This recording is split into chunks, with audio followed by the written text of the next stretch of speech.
Grayson Rodriguez is the ace the Orioles have been dreaming on for years now. But is 2025 finally the year he takes that next step? We'll try to figure that out coming up on this episode of the Locked On Orioles podcast.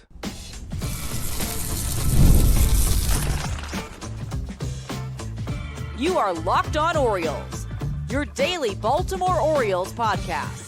Part of the Locked On Podcast Network, your team every day. Hey there, Orioles fans. Today is Tuesday, January 21st, 2025, and welcome back into the Locked On Orioles podcast, part of the Locked On Podcast Network, your team every day. As always, I'm your host, Connor Newcomb. And coming up on today's episode, we're going to continue our look back, reviewing the seasons of almost every player on the Orioles 40-man roster, looking at their 2024 campaigns. And today we shift our attention to Grayson Rodriguez. We'll talk about what went right in his season, how he got better from 2023, talk about what went wrong with him missing another chunk of the year with injury. And finally, we'll jump into what is his 2025 going to look like? What's the biggest question for Grayson Rodriguez heading into this season? But that's all coming up on this episode of the Locked On Orioles podcast, which is brought to you by FanDuel. From the first whistle to the final drive, FanDuel makes the NFL playoffs even more exciting. And right now, new customers can bet $5 and get $300 in bonus bets if you win your first bet. Just visit FanDuel.com to get started today. So we're going to take a look at Grayson Rodriguez and his 2024 season, kind of recapping everything he did last year. This continues our Orioles player season review series, which we are almost done at this point. Just a few players remaining on the list. Still got to get to some of the big names: Adley, Gunnar, Jackson, Cedric Mullins, and then really Eflin, Suarez, Keegan Aiken. That's pretty much what we got left. We will talk about all of those players in the next couple of weeks or so to finish up this series. But today we talk about Grayson Rodriguez. We'll talk about what went right, what went wrong in his 2024 season, and then, of course, what is the outlook for him heading into 2025. But for Grayson, let's start with what went right in the 2024 season. The big thing was he just got better across the board when he was on the mound. Now, we know for Grayson Rodriguez, his first season in 2023 in the big leagues was almost a tale of two seasons within one. He had a 4.35 ERA in 23 starts that year. But remember, he first came up, joined the Orioles after the Tyler Wells injury in April, and he was not good. And then he went back down to AAA, came back, and was dominant down the stretch of the season. But when you average those two parts out, you still had a pitcher with a 4.35 ERA and a 3.93 FIP and 122 innings, and it was a solid start to his career. But in the innings he pitched this year, everything across the board pretty much got better. He ended up making 20 starts for the Orioles this year through 116 and 2/3 innings with a 3.86 ERA and a 3.66 FIP. A strikeout rate of about 27%, a walk rate of 7%. Opponents hit 242 against Rodriguez this year. Everything got better. The ERA was better. The FIP was better. That strikeout percentage went up from 25 to 27. Walk percentage went down from 8% to 7%, which is below league average, which was nice to see. And even some of the underlying stats got better as well. You look at his hard hit percentage allowed. In 2024, 39%. 2023, 44%. He didn't get hit around as much this year as he did last year. He was able to miss some more bats this season. His swing and miss rate was at 30% this year. That was near the tops of the league in the majors. It was at 26% last season, which was basically league average. So he started to miss some more bats. Obviously, the strikeouts go up with that as well. You even look at the chase percentage. He was able to get guys to swing and miss outside the zone a little bit more this season as well. And basically everything's going well if everything gets better across the board. And some of it just had to do with, hey, he was more competitive and he pitched deeper into games more consistently this year than he did last year. Now, a lot of it last year was those first 10 starts, that bad beginning to his big league career. But if you look at this season, there was only one time in 2024 of the 20 starts he made in which Grayson Rodriguez did not finish 5 innings. Now, sometimes you can still get hit around and give up 5 or 6 runs, even if you do get through 5. but you're trying to at least get through 5 innings as a starter to give your bullpen a chance to breathe and give your team a chance to win the game. 19 of 20 starts, he finished at least 5 innings. In 2023, he had 5 separate starts where he did not complete the full 5. Again, in a similar sample size of 23 starts. So he was a little better in that sense of just pitching a little deeper into the games as he gets into his second big league season. And you're looking at all that stuff. You're saying, okay, is there a through line here? What's the biggest factor? I think the biggest factor was he just threw more strikes. And for some guys, that can be an issue when you don't have good stuff. But when you're Grayson Rodriguez and you have great stuff that plays in the strike zone, you can throw more strikes and immediately get better. His first pitch strike percentage went up 7% from 2023 to 2024. His swinging strike percentage was up. His called strike percentage was up. His overall zone rate, that's just pitches in the strike zone, that was up. As I mentioned, his chase rate went up. Guys, even when he was throwing outside the zone, he was getting more offerings at those, which lead to strikes instead of balls like they were in 2023. It's just on that track of everything was getting better. And again, he has the stuff to play up in the zone. And as he's missing more bats, he's throwing more strikes, everything is playing up. And I mentioned that stuff, it is a really 5-pitch mix for Grayson Rodriguez. 4-seamer at about 47%, changeup 21%, slider 16%, curveball 16%, and then he tossed in a sinker here and there about 1% of the time. It's a 4 or 5-pitch mix if you want to count that sinker for Grayson Rodriguez. But pretty much every single offering that he threw took a step up in the swing and miss department this year, which made all of them work even better for Grayson. And particularly that changeup was super impressive. Again, he threw it the second most of any pitch, 21% of the time, comes in about 83 miles an hour, had a 35% swing and miss rate. That's really, really good. Average exit velocity against it, only 87 miles an hour. That's pretty low. Opponents hit just 161 against his changeup. That was the lowest opponent batting average against any of his pitches, with a 306 slugging percentage, also the lowest as well.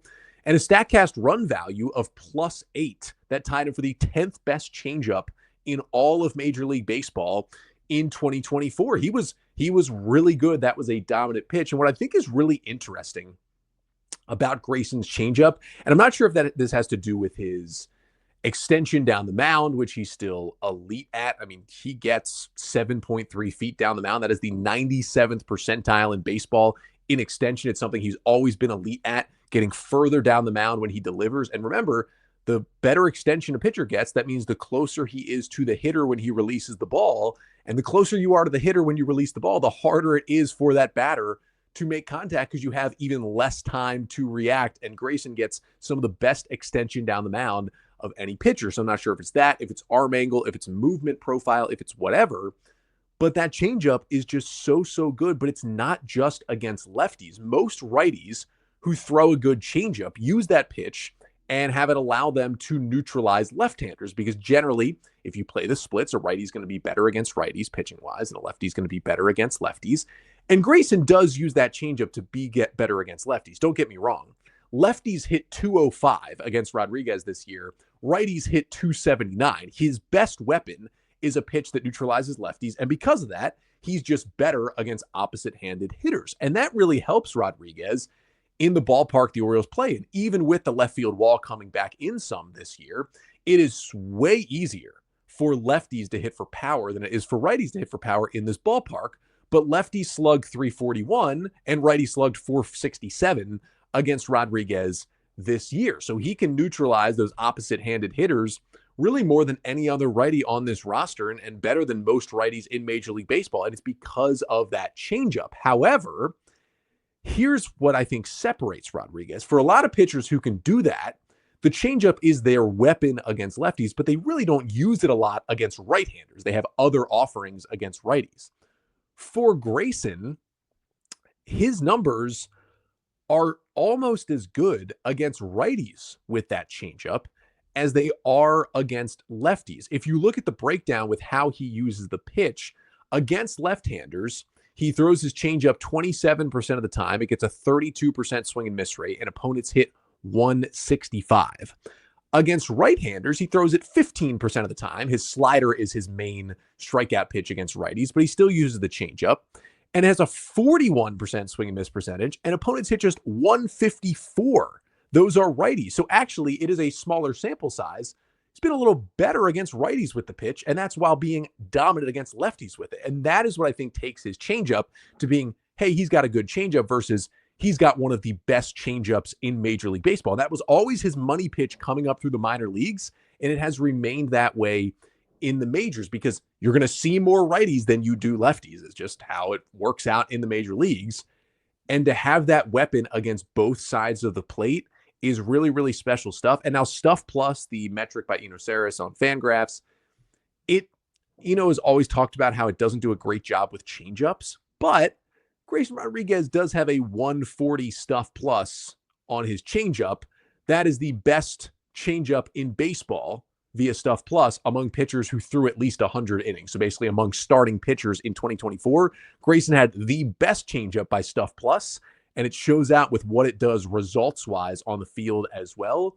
It is just such a dominant offering. But the other thing that I thought was cool was Grayson was kind of able and willing to tinker with some things to have some success. Remember, he came up throwing that cutter in 2023.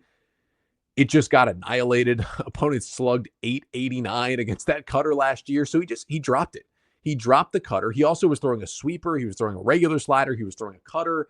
He kind of dropped all of it and just said, I've got a slider now. So instead of the cutter at 90 and the sweeper at 80, he's throwing a slider that's 85 to 87 miles an hour. And actually, it was better later in the year at 85 than it was early in the year at 87 miles an hour. Now, tunnel's better too. Grayson talked about it some this season. And I think it was good to have him just, hey, get to this slider. This is my pitch. That, yeah, he's going to throw it against lefties from time to time, but it's going to be his weapon against righties. And righties swung and missed 37% of the time against that slider. It was a better offering for him this season. But you move down the list and he did some other things. His four-seam fastball was more usable. I mean, it's a pitch that, yeah, he has good velocity on that pitch, right? Averages this year 96.1 miles an hour. Last year, 97.4 miles an hour, the average four-seamer. It's good velo. He gets really good extension down the mound, which helps that fastball. But it's not one of those fastballs with a high spin rate with that kind of rising action to it. He doesn't really have that on his four-seamer, so it puts him behind the eight ball a little bit. And that kind of allowed that pitch to get crushed last year. I mean, opponents hit 342 against his four-seam fastball this year. This year, they hit 291. While not still great, much, much better. And the expected batting average against it was 247. So the underlying data was even better with that four-seam fastball this year. And it was just a more usable pitch. And honestly, he took a little bit off. As I mentioned, it averaged 97.4 miles an hour last year, 96.1 this year. That's over a mile per hour difference in your fastball. And it wasn't really because of injury. It seemed like it was more purposeful, taking off some velo, and allowed him to have better fastball command when he just took it down a touch. And that is fine. Like, yeah, you don't want to go maybe from 93 to 92, but if you're going 97 to 96, you're still having really good fastball velocity. Even at 96.1 miles an hour, he was in the 81st percentile among pitchers this year in four-seam fastball velocity. That's still really good velocity. And to take that away and still have better command and still have good velo, I think he kind of found the sweet spot with that pitch. And then also, as I mentioned, he added a sinker this year. Now, he only threw 22 of them. It was a new pitch this year. That's 1.2% of his pitches, but it's a new wrinkle. And when you have a four-seam fastball that even with it getting better, opponents still hit 291 against it this year. A lot of pitchers like having a second fastball. We've seen Kyle Bradish and Dean Kramer each add a sinker and have success with it over the past couple of years. Grayson was the most recent one to do it. Now, again, you throw 22 of them in an entire season. That's not big usage, but it's a wrinkle to be a little bit better against righties, kind of jam them in on their hands, and we'll see if he adds even more sinkers next year. So really, it was altogether a better season for Rodriguez in year two in the big leagues. Unfortunately, for the second straight year, it was not a full season. 2023, it was because he had to go back down to AAA and figure things out. 2024, the injury bug hit him again. We'll talk about why that was really the biggest thing that went wrong for Rodriguez. That is coming up next. But first, this episode of the Locked On Orioles podcast is brought to you by Rocket Money. Did Rocket Money help you find any subscriptions you forgot about or that you were paying for twice? Well, that definitely happened to me. I had a few subscriptions I didn't even realize I was still paying for. And Rocket Money made it so easy to track them all down. It's like having a personal assistant for your finances. Rocket Money is a personal finance app that helps you find and cancel your unwanted subscriptions, monitors your spending, and really it just helps you grow your savings and lower your bills as well. It brings everything together in one place, whether it's subscriptions, spending habits, or even the goals you want to hit this year. Rocket Money has over 5 million users and has saved a total of $500 million in canceled subscriptions, saving members up to $740 per year when using all of the app's premium features. And for me, I hate canceling these subscriptions when you got to call over the phone. You don't have to worry about that. Rocket Money, they do it for you. So cancel your unwanted subscriptions and reach your financial goals faster with Rocket Money. Go to rocketmoney.com/lockedon today. That is rocketmoney.com/lockedon. One more time, it's rocketmoney.com/lockedon.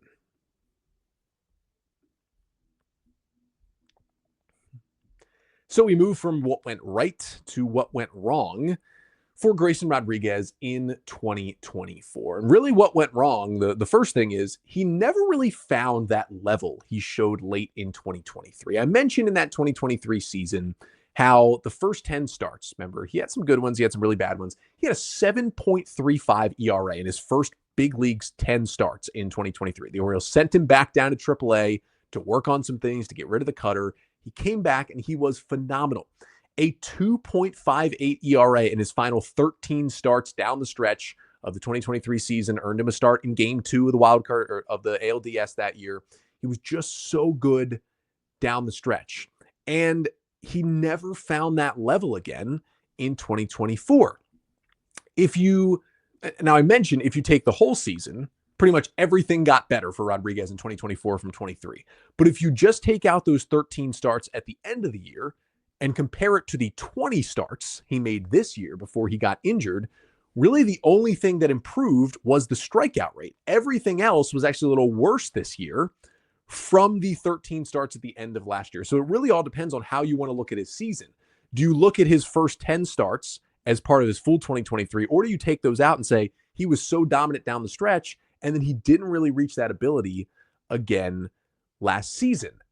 I mean, he had a 1.80 ERA in his final 6 starts of 2023. His best 6-start run in 2024, a 2.31 ERA in 6 starts from late April to early June. So he still had some good stretches, but never the dominance consistently that he showed at the end of his first season. And really, some of that may have to do with injury. And that, I think, was the biggest thing that went wrong for Rodriguez this year. And that, hey, he made 23 starts in his first season. That was because he spent some time in AAA. But the thing was, hey, if he stays healthy, he's going to make 32, 33 starts this year and be a big part of the Orioles. And while those 20 starts he made this year were really good and very helpful to Baltimore, that's all they had him for. Because he first went on the IL April 30th with some right shoulder inflammation. That was worrisome. But he was back on May 18th. He basically missed like 3 weeks. Not too much time. He had a really good start, a scoreless start, his first start back on the 18th. So it was like, you know what? He's all good with the shoulder issue. And he was. May, June, July was pitching fairly well. Things were looking okay. And then came another lat issue in his back. It cropped up in Toronto in August. He was set to make a start. He was scratched like 30 minutes before first pitch. Albert Suarez had to step in and pitch that game against the Blue Jays. And it turned out Rodriguez felt something in his back again. A couple days later, the Orioles placed him on the injured list in early August, and he never returned to the O's in 2024. We were getting word throughout September that he was trying to throw and they were trying to push him towards coming back, but we just never got enough good updates. And basically right at the end of September, the Orioles announced they were shutting him down for the remainder of the season. Basically said, hey, we were trying to ramp him up. He wasn't coming along as well as we wanted, and we were just running out of time. Like, there wasn't going to be enough time to get him back for really even any part of the postseason. So the O's officially shut him down, meaning that was it. He basically did not pitch for the final 2 months of the season, and that's why he only made 20 starts. And it was another lat issue in his back, which was the same injury that took him out for pretty much the entire second half in 2022. Remember, 2022 season, he was pitching so well in AAA Norfolk. He hadn't debuted yet, but it was like, hey, we're going to, the Orioles were playing well. It's like, we're going to see Grayson Rodriguez in the second half of this season.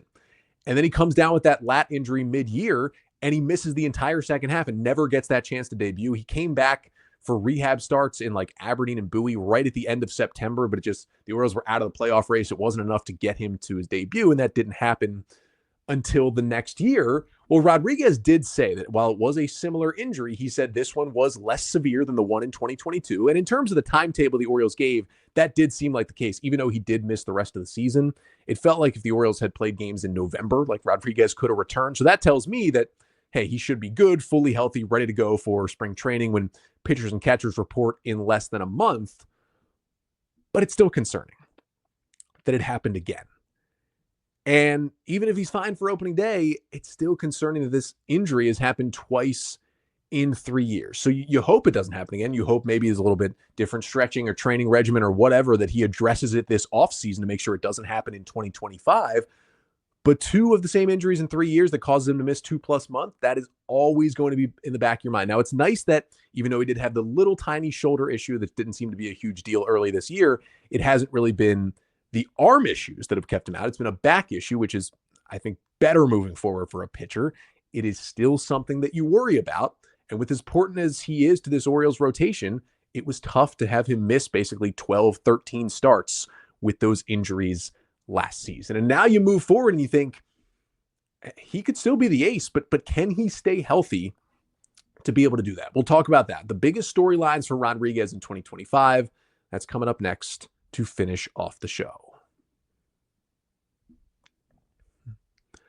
But first, this episode of the Locked On Orioles podcast is also brought to you by FanDuel. From the first whistle to the final drive, FanDuel makes the NFL playoffs even more exciting.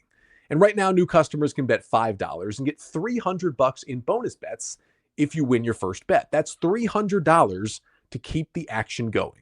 The FanDuel app is so easy to navigate, and the variety of bets keeps every game exciting. Plus, when you win, you get paid instantly. No waiting around for your winnings. Whether you're betting on your favorite team or just looking to add some extra excitement to the playoffs, FanDuel has you covered. So just visit FanDuel.com to join today and get started with $300 in bonus bets. That's FanDuel.com. Make this playoff season unforgettable with FanDuel, an official sportsbook partner of the NFL. So for Grayson Rodriguez, it was an improvement overall, what we saw last season, to his first year in 2023, but also never really reached those peaks and, of course, missed a good chunk of time with another lat injury. So we move now into 2025, and the question really is, what is the outlook for Grayson Rodriguez this year? If you look at the projections for Grayson Rodriguez this season, we'll go with the Oopsie projection. It's kind of the new, more StatCast-based projection system at FanGraphs. Has him making 28 starts, 159 innings, and posting a 3.43 ERA. That would be another improvement. That would be the best season of Grayson's career. You would like for him to stay healthier and make 32 or 33 starts instead of 28, but you'll take 28 starts in an era where pitchers get injured left and right, especially it's been an issue for Grayson Rodriguez. You would take those projections. But the big question is, can we finally see a full season? I mean, 28 starts technically wouldn't be a full healthy season. Usually a guy's got to hit like 32 starts to be a full season, but I'd even take 28 after getting 23 and 20 in the last 2 years. We just haven't seen the full version of Grayson Rodriguez yet. Like, he was a top prospect, a first round pick. We know he has that ace upside and he's shown it in spurts, but he needs to show it in a full healthy season. And again, this is only going to be his 3rd year in the big league. So he's got time to continue to improve. It's not like he's post-peak. Like, he just turned 25 years old. There's still a lot of room to grow for Grayson Rodriguez. And we know he has the workload ability. Between AAA and the majors in 2023, he threw 161 and a third inning. So we know he can push himself towards 180 innings this year if he stays healthy. I don't think that's the question, but we need to see him make 30 starts in a big league season before you can make a much bigger judgment on Rodriguez. And I guess the other big question for Grayson and for the Orioles heading into 2025 is, can he be a number one? Like, we are still waiting for potentially the Orioles to make that big starting pitching splash this offseason. Again, remember, the Corbin Burnes trade was on February 1st last year, so there was still time to make this move. There's still plenty of ace-type pitchers out there that could be dealt this offseason.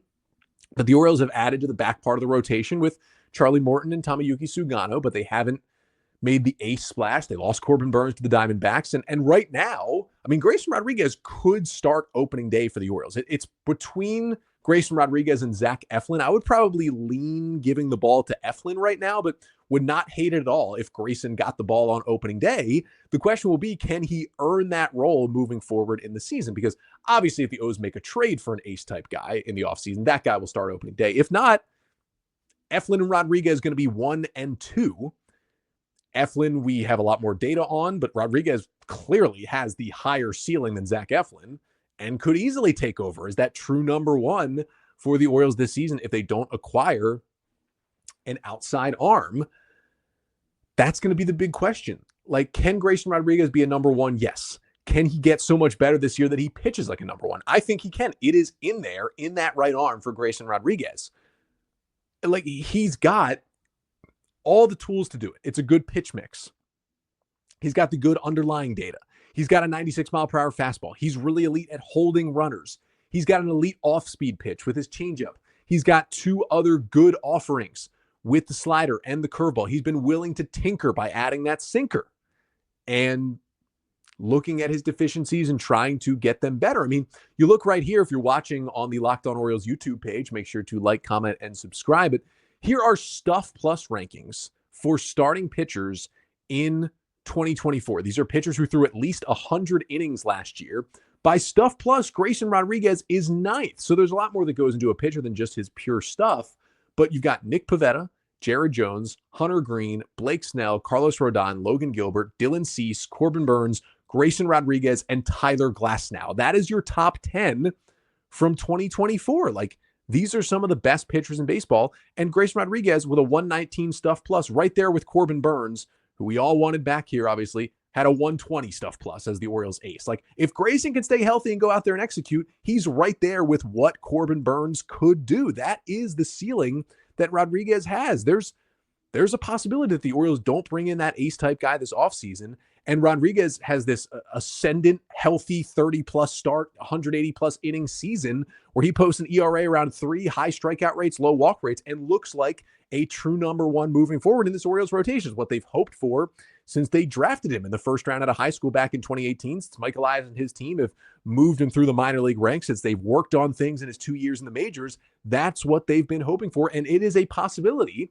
Now, I'm not going to put the expectations of having to do that, and the hope is that the Orioles do bring in a number one, so Rodriguez can settle in as your number 2 or number 3 and still put up those numbers, but not have all the pressure in the world on him at 25 years old. But he's got it in there. All the tools are there for him to be a number one. But even if he does take another step forward in 2025, and maybe doesn't look like a lockdown ace, but is like a really good starting pitcher in Major League Baseball this year and helps the Orioles if they don't have that true number one guy, can you win a World Series with Grayson Rodriguez as your number one starter? Maybe you can. If you got a good offense, good bullpen, Orioles look like that and have a lot of depth behind him in the rotation, but the O's have certainly built this offseason as well. It's possible. I'd like a better number one. Certainly, I'd like a true number one, and maybe the O's do it this offseason. Maybe they do it at the deadline. Maybe they don't do it at all because Rodriguez is so ascendant. We shall see, but we may find out this year. Can you win a World Series with Grayson Rodriguez at number one? And maybe you can. Again, I'd rather the Orioles upgrade there, but maybe this is an opening for Rodriguez to finally stay healthy and step up in his third big league season. He's got all the tools to do it.